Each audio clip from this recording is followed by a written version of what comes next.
Oh, hey there. You, come on over here for a second. I heard there's a new man in town. His name is Boone.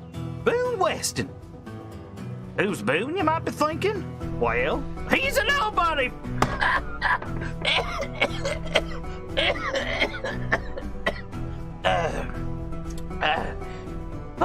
Boone Weston, right.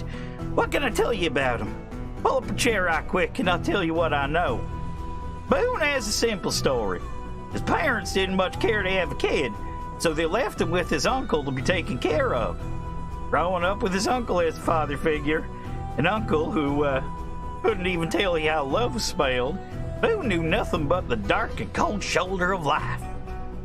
Never letting any of it get to him, he spent most of his days doing chores and avoiding anything that could get him a whooping. As time passed on, Boone learned that in order to get a better place, he'd have to become good at something. He wasn't much of a rancher. Pretty sure he was a terrible farmer, and he couldn't craft a tool even if he wanted a lump of metal. Walking through Main Street of his little town, Littleton, he noticed a lady working in a shop. She was making some of the nicest clothes Boone had ever seen. Looking at himself in the puddle, he realized how crummy he looked. He hated it. He wasn't the type to be fancy all the time or nothing. He just hated looking like a drifter. After a few days of Boone taking peeks at what she was doing, he figured he'd never get to learning the craft. One faithful day, while making the same old walk, the lady popped out and told him to come on over. She sat him down and said, "Boy, you've been staring at what I've been doing through that big old window." Boone was fearful that she thought maybe he was being a creep or something. "Every time I see you, I notice you pay close attention to my hands and methods. Trying to learn through glass, boy?"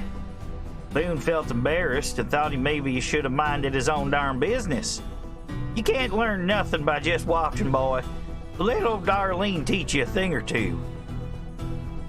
Over the next few months, she took him in every now and then to teach him the ways of the stitch and weave. By the end of the first year, Boone had left his uncles to go live with and work for Darlene. Boone had a knack for taking scraps of cloth and making them look fancy. A few years had passed and Darlene was getting sick. Turns out she'd been hiding from Boone that she had not been well for a long, long time. One morning, Boone awoke to find Darlene on the floor, dead. Fortunately, she didn't have the mind to leave the shop to Boone, so the bank took it over and closed the doors forever.